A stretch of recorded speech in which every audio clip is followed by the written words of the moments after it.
Good morning, and thank you so much for joining us on this Memorial Day weekend. On July 4th, 1776, we became a free and sovereign nation, but it was not without the sacrifice and commitment of our military members. And so we press pause in our worship experience this weekend to pay homage to the men and women who have served in our armed forces. I'm joined today by some of our military members. We have with us today Brandon Cole Pickett, we have Eugene Jones, and we have Marion Holt. And we have a host of other military members who are not able to make it today, but we'd just like to acknowledge them.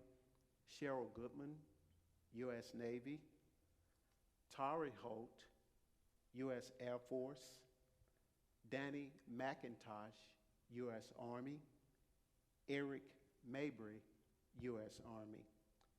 So I have so much respect and admiration for the men and women who have served our country. And so I'd like to just say to you, first of all, thanks for your service. Thank you, too. Thank you. Yes, I did. Yes. So I'm going to let you do your own introductions. So I want to start out by asking you, just tell us who you are and what branch of the military you served. So I go first. My name is Brandon Pickett, and I'm U.S. Army Reserves. I served starting in 2018, fall of 2018, and I still currently serve. I'm heading into my third year, and I look to do 6 and possibly more, depending on how things go. Okay. My name is Eugene Jones. I served in the United States Marine Corps from 1966 to 1969, and 3 years on reserve for another 3 years. It was a trying experience for me, but I learned a lot. I learned how to deal with people, socialize with people, and accept people just for who they are.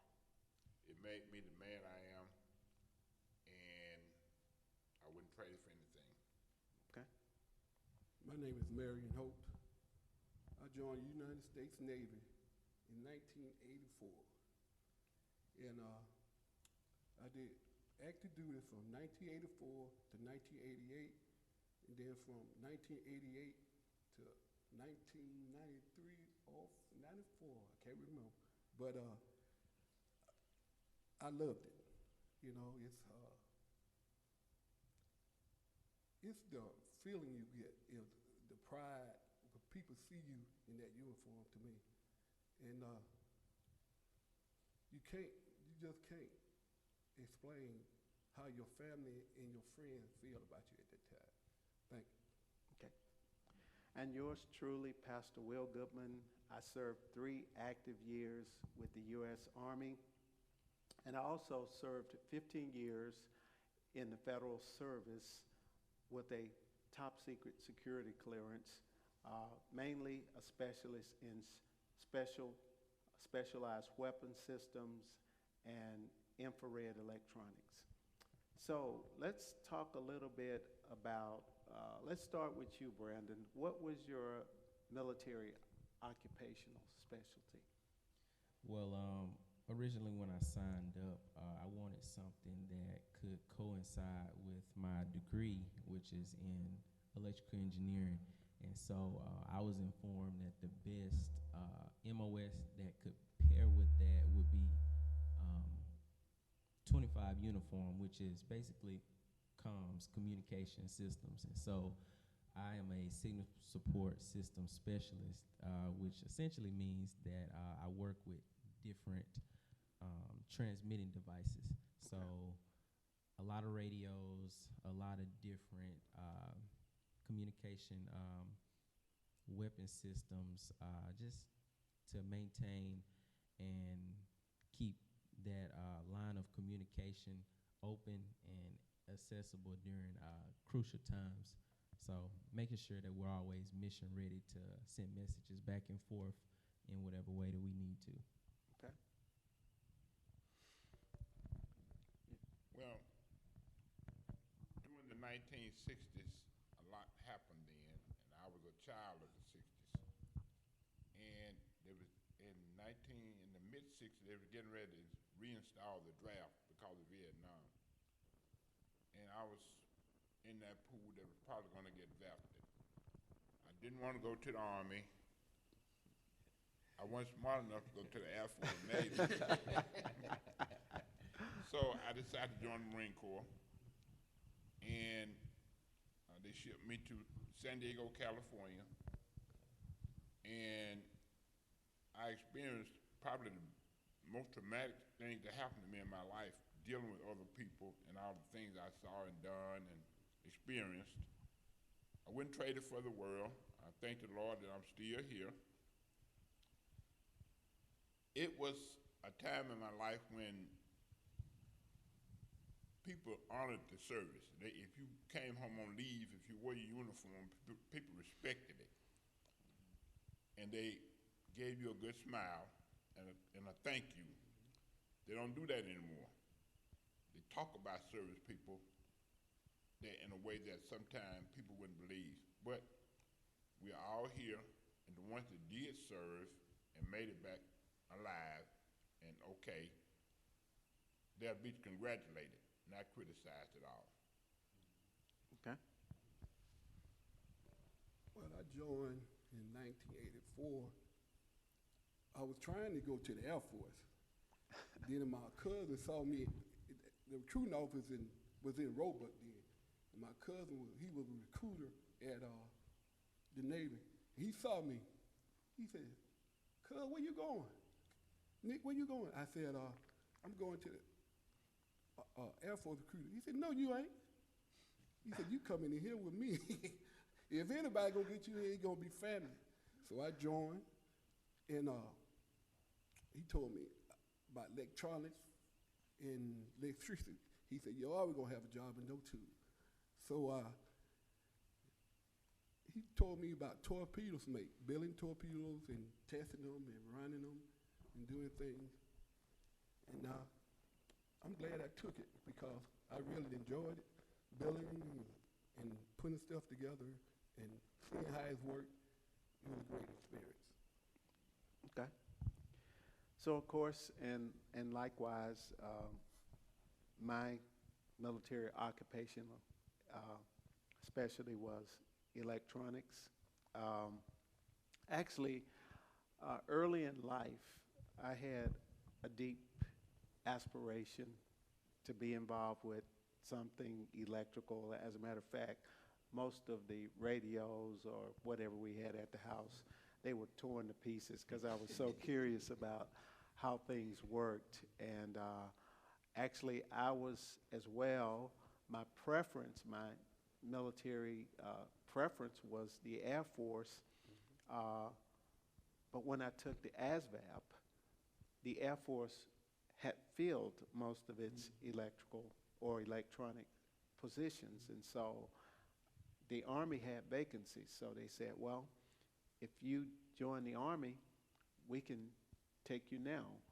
So of course, I think Brandon and I, we kind of treaded some of the same grounds there at Fort Yes, Gordon. we did. Yeah. Yeah. So I kind of became a member of the communications world, and it was a very rewarding experience. Actually, it prepared me for many of the things that I did in my job career. I have a question for you. Sure. How long did you, I guess any of you guys can answer, but how long did you train for your actual MOS? Because I know I did 6 long months of training, but I guess how long did it take you guys to get prepared for what you had to do? It took me 10 months. I went to, first I got out of boot camp. Okay. Then they told me I had to go to basic electronics Mm-hmm. and electricity school. Then I graduated from there. Then they said, you got an A school you can go to, torpedoes mate. Okay. And then a few of us got chosen to go and do torpedoes mate technician and learn electronics and how to run them, test them and stuff like that. Then we went to the weapon station or the ship. Yes. Testing. Okay. Well, it didn't take me long to train for my MOS because my MOS was what they call in layman's term in the Marine Corps is a grunt. And for those that don't know what a grunt is, Yes. a grunt is the Marine that's going to be down in the mud and crawling around, getting dirt all over him, shooting at somebody. Yes. And that's what I was. It just so happened, I must have been a smart grunt because they put me on a ship, aircraft carrier, that Marines do serve on. And I served on the aircraft carrier for 2 years. We'll come back into the Philippines. We'll go back to the South China Sea. It was an experience because I met so many different people from so many classes of life, all races. And we didn't have females on the ships at that time, but that's what I hear they do now. Yes. But it was an experience that I learned. I think I learned more in those 3 years I was in the Marine Corps than I learned any other time in my life, because I met so many different people from all classes of life, good people. And it's something I still think of now. I think of those people where they are. I know some of them are gone, but I think about them on a daily basis. And I wouldn't trade it for the world. The only thing I regret is that instead of getting out after 3 years, I stayed on in there for another 17. But that's the way it went. But it was good. Thank you. Good. Thank you. And likewise, I don't recall exactly how many weeks. I do recall that things were somewhat accelerated because at the time that I joined, it was still under the Vietnam era. And so I do remember that it was modular, and most modules were about 4 weeks. So as Marion pointed out, once you completed a module, it certified you to move on and take the next module. And so actually, I guess, meeting the requisites through those different modules allowed you to continue to move higher into the specialized field. Right.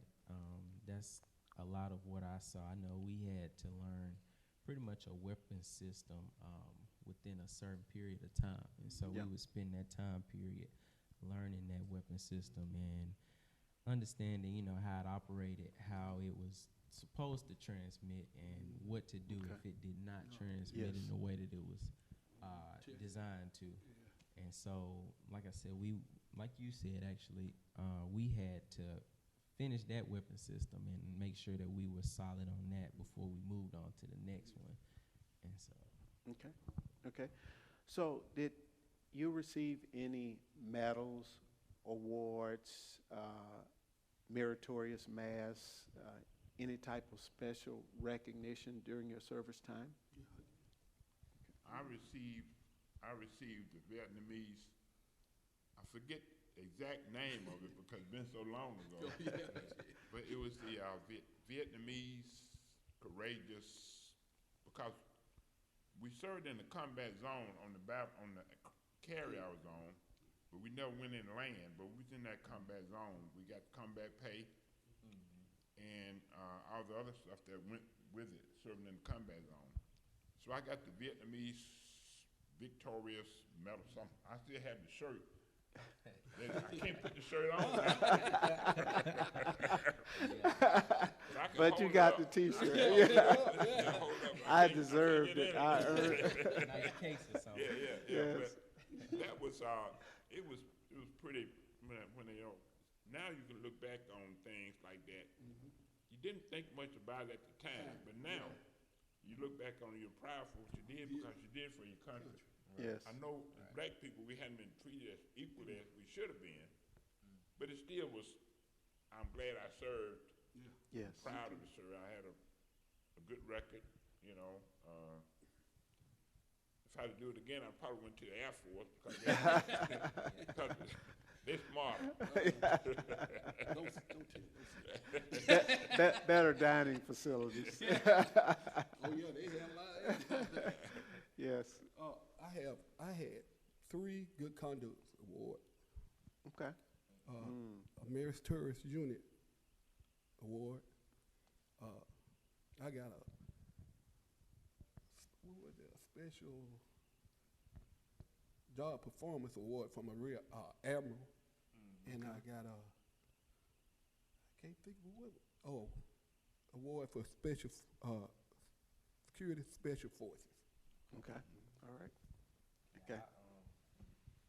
Ended up, That's your mic.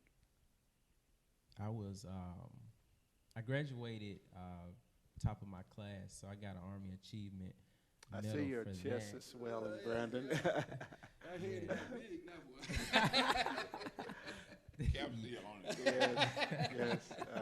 Yeah. Yeah, I was able to do that during my graduation. Congratulations, class, and I was there to share. Congratulations to you all. That's yes. So you actually graduated at the very top of your class. Right.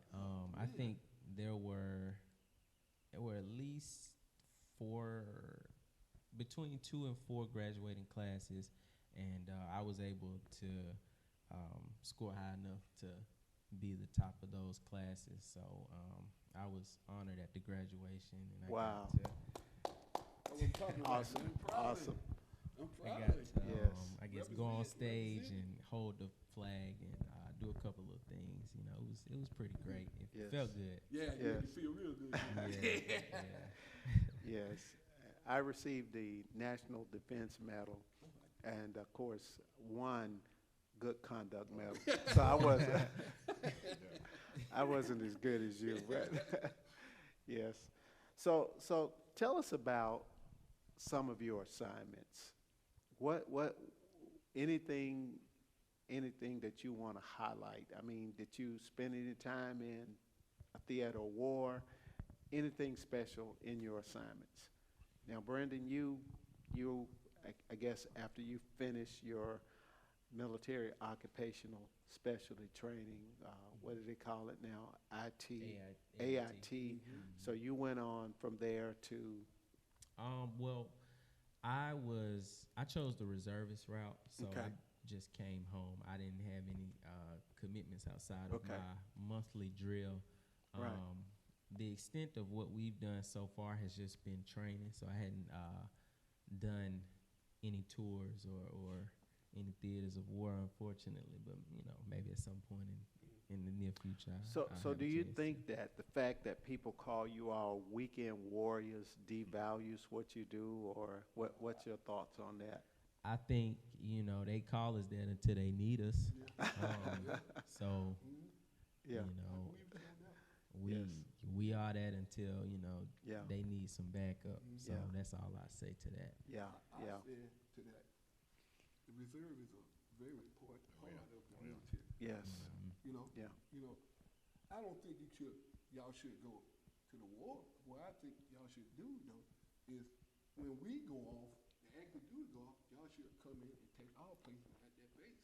okay, That's So, important. That's an logistical important thing. support. Yeah. okay. So, One of the highlights of my experience in the military was that whenever we go on a deployment across the South China Sea, the Pacific Ocean, whatever it is, when we came back into our home port, which I think was in Hunters Point in Northern California, right around San Francisco, the Marine Corps had us stand on the bow of the ship. I think about 7 Marines in our dress blues. As the ship came in and came into port, we were there standing across the ship, and I must admit it was a very proud moment because there were people on the dock, family members. There was no family members from me from Alabama, but but family members welcoming their loved ones home. It's a very proud moment. We had dress blues and everybody clapping and taking pictures, and I wish I had some of those pictures now, but it was a proud moment. yes, And I still cherish it very Okay. much so, very much. okay. You know something? What's that? That's the same thing I was gonna say. I know I was different from Yeah, you, bro. no, it's all right. 'Cause Yeah. I remember I also had in our dress blues Yeah, coming in from the sea. You stand up there, how the people sit there and look at you and clap for you. Yes, It's a proud moment. it is, Yeah, very it much is. so. Yeah. Very much so. yeah, Mhm. yeah. Very much so. Any time in a theater or war for any of you gentlemen? For me, it was just, you remember when that conflict with Gaddafi? Yes. Yeah, that was, yeah. We was on base also. You said the horn go off. This is not a drill. This is Yeah. not a drill. We at war. We at war. Yes. Everybody, all of us turned around like what? Yes, And they said no more exercise torpedoes. It's warheads. yes, We had to start working on them right then. yes, And then we had to load them up on the ship, And then one time we would load one, it dropped. okay, It dropped. Everybody was like, you ever see all your people? Everybody got quiet and everybody just looked at each other. And all of a Yes. sudden, boom, you just started running. Yeah, they Yes. shut the base down, but it didn't help. Nothing happened. We just got it and redid it and sent it out. yeah, yeah. So I actually had the privilege of serving in theater war twice, both in Iraq and Iran. And the thing that vividly stands out from that experience to me was one of the things that the commanders kept reminding you of is how quick change could Come. take place. Yeah, I mean, man, that in a moment of times, IUDs, any kind of, explosives could, just kind of change your whole world. So you kind of, I don't want to say lived on pins and needles, but I think I do, after being, a part of that experience, I understand why so many military members come back with PTSD. And I think, for a while, at least for me, psychologically, loud pops, noises, would Yeah. kind of take me someplace, And of course, we had the superior firepower in both of those conflicts, but, in the middle of the night, if you had heard some kind of explosive, you know, it just went straight. It was visceral. Yeah. It went straight to your core. So tell me about, go ahead. Question. Sure. So could you just, I guess, briefly take us to like the environment? So like, where did you spend the majority of your time? Did you spend it kind of like at camp, waiting for something to happen, or did you go out on convoys to do certain things? Like, what was that environment like? So my mission, I was part of a contact team, and our mission was to train soldiers on new modifications to weapon systems as well as infrared devices. And so what was kind of surreal is just, you know, the way you imagine things to be, they're totally different. You know, like when they said, okay, we're going to fly into Iraq, you know, I'm thinking we're going to fly in, we're going to see lights, we're going to see a runway, you know, we're going to, and actually we flew in the middle of the night. Right. It was pitch black. You could see nothing. And so when we dismounted the aircraft, you know, we had people rushing to give us the logistics of where we needed to go to be safe. Much of the time we was dug in, and what I mean by that is our vehicles were submerged in sand so that you couldn't see them. One night there, I think we worked 72 hours nonstop without any rest. So, like I say, you know, you kind of come out of those experiences, you know, with just a heightened awareness of the level of sacrifice. And my sacrifice is probably meager to some of the sacrifices that other military members have made. But it was, you know, a very rewarding experience for me, just the camaraderie, the way that we had to lean on each other, push each other beyond our natural human limits to get the mission accomplished. I hope I answered your question, but I'm starting to feel it. It was really a surreal experience. Yeah, I appreciate you painting that picture, because I've never experienced anything along that lines. Yeah. Yeah. One of the things I wanted to say was, I told you about the good things that happened when I was in the service. One of the bad things that happened, nobody lost their life in this incident, but we were on guard duty one night. I was the sergeant of the guard, and I had two guys next to me. He got a supernumerary, I guess. Anyway, they carried 45 automatic pistols, and at the end of the shift, I think we was on the 10 to 2 shift. At the end of the shift, the supernumerary had to give the weapon to the next guy that's coming on duty, like at 2 o'clock in the morning, something like that. And this particular morning rather, I don't know how a bullet got in his chamber, his 45. He said he don't know. He said he didn't put it in there. But anyway, I was logging out of it on my notebook there, what happened on the shift. And a gunshot went off, sitting about 2 feet from me. And during the exchange of the weapons, the gun went off and it went upward. If it had went straight that way, he would have been a dead Marine. But it went up this way, and on the ship, on the bulkheads up there, got all these pipes and stuff. It hit that. And nobody was hurt. We were just scared to death. Wow. A gunshot wound go off 2 feet from you. If they hadn't, if they did the right procedure in exchanging a weapon, it was just a bullet was in the chamber. Now, if the bullet was gun was pointing upward, if it had been pointing that way, he'd have been a dead Marine. And I had to go and get the sergeant. I mean, my gunnery sergeant, wake him up and tell him what happened. Nobody was hurt.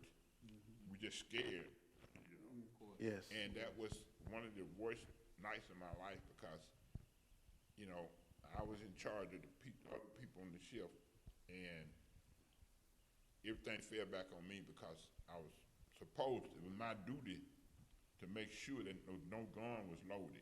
Yes. Right. We didn't carry loaded firearms on the guard duty, and it stayed with me a long time. I don't know if those guys are still there. I hope they are. But that was Yes. one of the worst experiences because I knew that I was the one Yes. in charge of the shield. Right. Like Pastor Willis in charge of his church. Whatever Right. something happens in it, you're gonna come to him first, Right. or he's Yes. the head man. I'm still in charge. Oh yeah, because you're in charge. And, that Yeah. really shook me up. It really did. Yeah. I Yeah. never came that close to someone getting shot Yes. that particular morning. And but I got over it. I lost a strike, but the captain told me, he said, "Jones, you're a good Marine. I want you to stay just like you are. Don't let losing this strike hinder you from being still the good Marine that you are." But I already knew that was going to happen, and then I got it back in a pretty short time. Yeah. Yeah. Yeah. I had a similar life-threatening situation, but it was me. I somehow one night I wandered outside of the main cantonment area, and when I began to approach the sentry, asked who goeth there, and I didn't know I was outside of the main cantonment area. Unfortunately, I had not received the updated password. Yes. And so without knowing the password, he had already locked and loaded. And so he made some phone calls to Command Central, and, you know, they said, Mr. Goodman, he's one of our trainers. He's here as a contact team member to train our soldiers. So that's what saved my life. But he had locked and loaded, and, you know, I was about to be taken out by friendly fire. Yeah, it happened. Yeah. Cause you remember that football player? Yeah. Oh, he played with St. Louis, wasn't he? Yeah. Cardinals, I thought. He went over there. That's how he got killed by friendly fire. You talking about he looked for a big contract. Yeah, that's him. Yeah. But he wants to join the military to serve His country. Yes. something. I remember. I forget his name. Yeah. Me too. Yeah. We had a similar situation that happened. This was during our training, you know, when you get ready to qualify with your weapons, and you Yeah. kind of like learning, getting used to your Yeah. M16 or whatever. But it would be just those certain soldiers, I guess, that were a little bit looser Yeah. with their weapon than what they should have been. And we had this one girl, female rather, excuse me, and she ended up pretty much, this was us when we were qualifying, and we had live rounds, and so she ended up flashing a drill sergeant with a weapon, and it ended up going off. Thankfully, it didn't hit him, but it was a very, very scary situation. Right. Real quick, tell me about your CS gas chamber experience. Was that one of the best moments of your military experience? No. What was it like? No. No. It was tough. It was tough. Yeah. Man. It was rough. Yeah. Yeah, it was rough. So did you believe? I mean, because they kind of, I thought they were embellishing, you know, what gas actually does to you until you actually get in that chamber, and they ask you to remove your M17. What was that like for you? It was just like, I mean, it kind of it took probably less than a couple seconds, but Yeah. you just started burning everywhere. Right. So did you guys have to come out flapping like a bird? Did they tell you, couldn't you? But see, we had to sit we was in chamber. We had to say rank, name, and social security number before you got out. Oh, yes. And I got behind my guy. Yes. So then you had to ingest. Oh man, that guy couldn't say it for nothing. I said, man, come on. Finally he did. I said, woo. I went out there. I said, Mary Hope, 423-2795 TMSR, sir. You had to put that sir in there, or you stay. You had to say it all over. I said, man, woo. I got out there, boy. I wanted to jump that guy so bad. It was tough. Yes. Because when they say mask, you know, and then you had to take it off, put it on one or the other. I forgot, but man, when that gas was tough. It was Yeah. Tough, Yeah. Man, your eyes. It quit. Yeah. Quit. And I think one of the greatest falsehoods that the military ever tell you is it only takes 4 minutes for it to subside. Yeah. You know, you're still gagging for 25 minutes. I'll tell you, man. Was that tear gas? What kind of gas was it? I don't know. I just Yeah, it is actually tear gas. Yeah, it's Yeah, yeah. tear gas. get out of there, man. Yeah. Woo. Yeah. You was ready to get out there. Yeah. Well, I'll tell you one thing, it makes you realize that chemical warfare is a reality. You know, and I think we kind of take it for granted until we spend that whatever 4 minutes in there, and yeah. So let me ask you this, gentlemen. How have the core values that you learned during your military time impacted your careers and your personal life? Well, Go ahead. well, with me, military changed my whole life. Because, you know, we grew up in the South. The military was the first time I interacted with people of another race. We went to segregated school. We passed by school to get to school. We walked by more elementary school to get to council school. We passed by school to get to a school. So we didn't have much interaction with people of another race, except for there was an Italian man in Santa Bottom, right? He had a store down. They had 2 sons. They went to Insta High, and in the summertime they would come to the store with him. We played with them. We played football with them. That's the only time I had interaction. None of us had with somebody of a different race. Okay. The military taught me that there was all kind of people in there. We had Mexicans, we had Portuguese people, we had Chicanos, we had all kind, and that taught me how to get along with other people because I had never done it before. Okay. And then when I came after I got out of service, and I went to work at a zip code, and there were all kind of people there, all races. So it taught me that, you know, I was brought up and raised in this one race society. You were black or colored or whatever. But then the military taught me how to live, get along, interact with different people. It really did. And I'm still that way today. Amen. And I really appreciate that. Okay. Well, to me, when I was young, 18, 17, I was wild. So I ain't denying that. It was no dedication to nothing. Yeah. You know what I'm saying? It was just me. Didn't worry about the next person. Right. You know, having fun.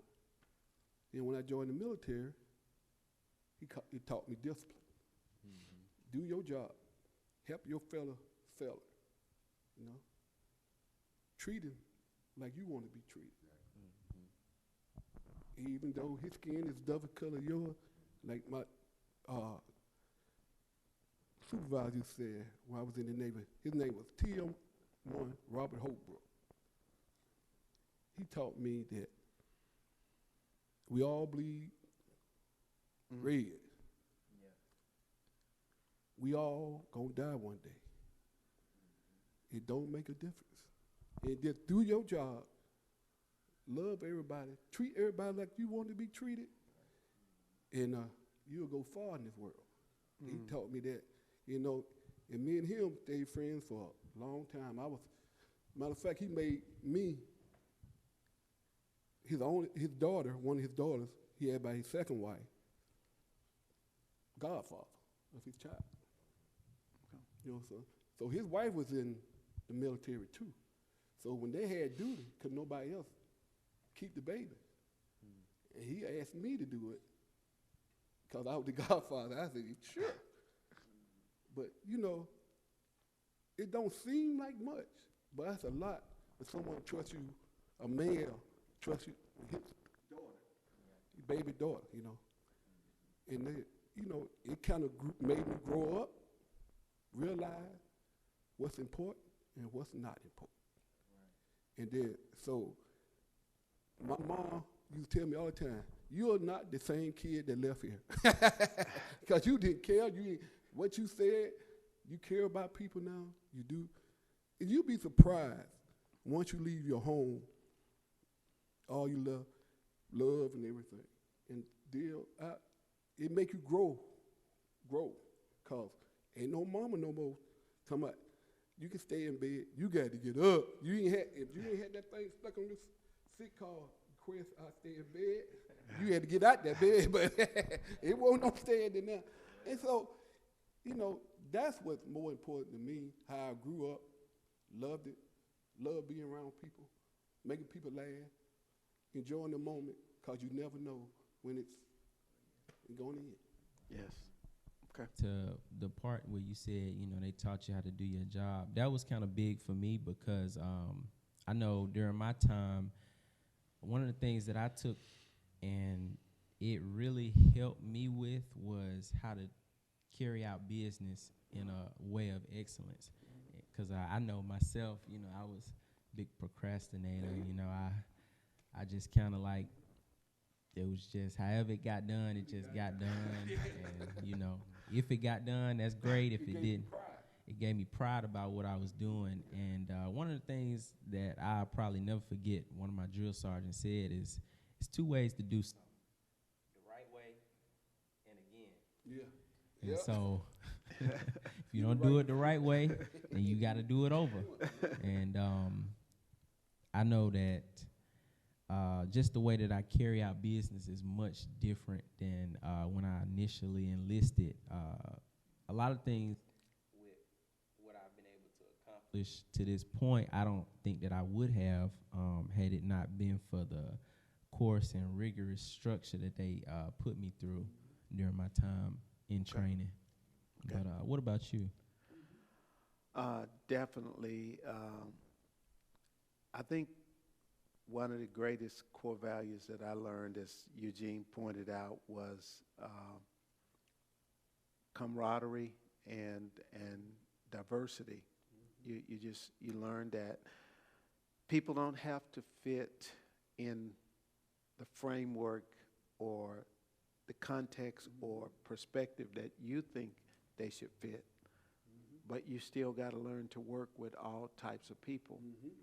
And so that was a very good lesson that I learned, as well as you pointed out, the discipline, the structure, the morale. You know, one of the things that the military taught you was the value of morale.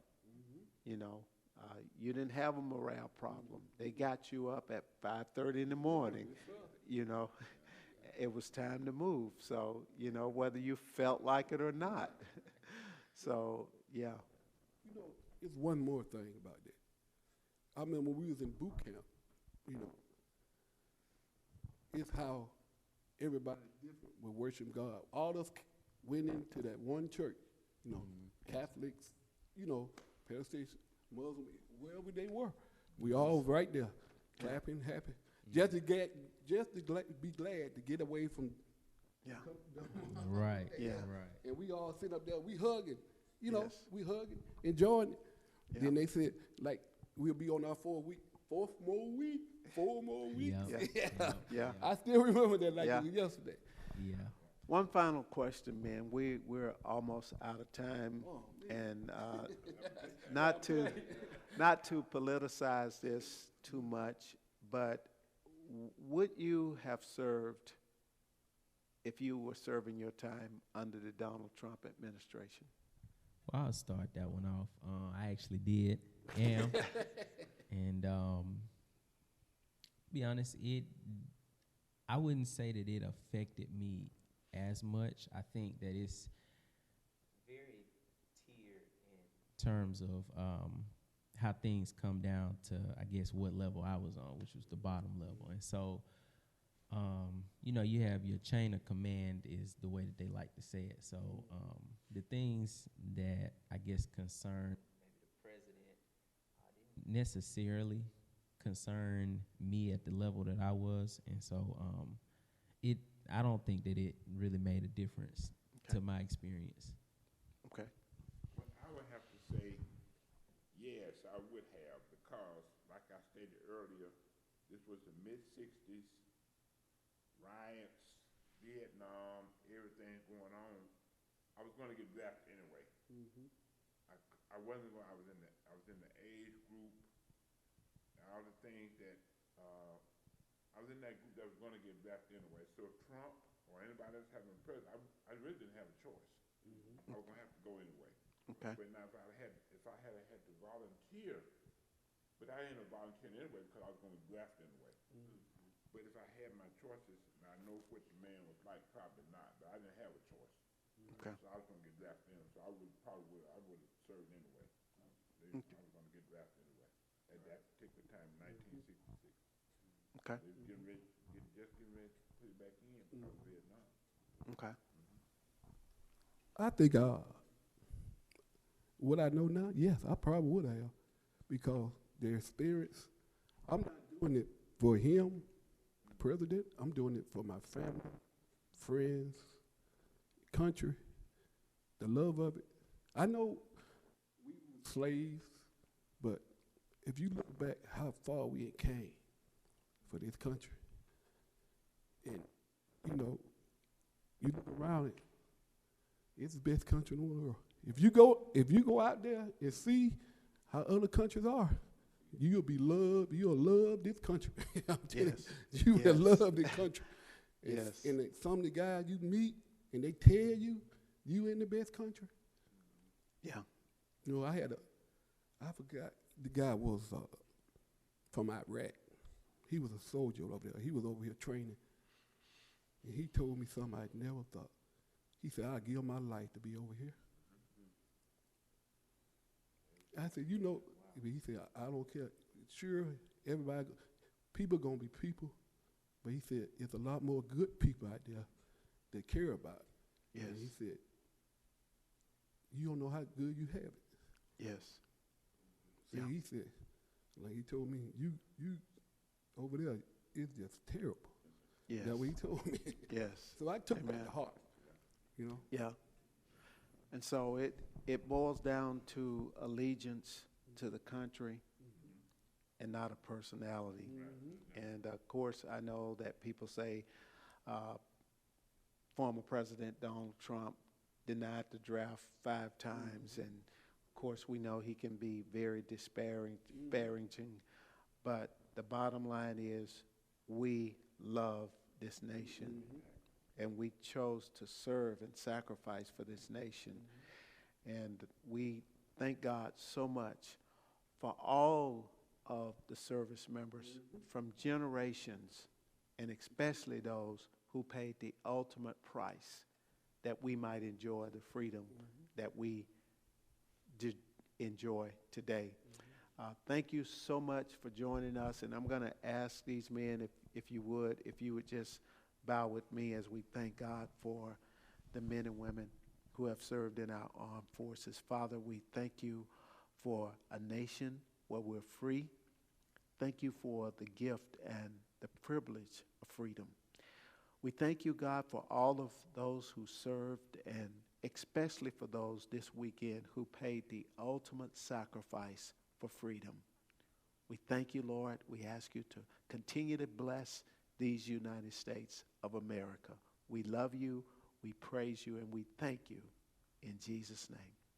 Amen. Amen. Amen. God bless you. Have a wonderful week, and remember that no weapon that is formed against you shall prosper.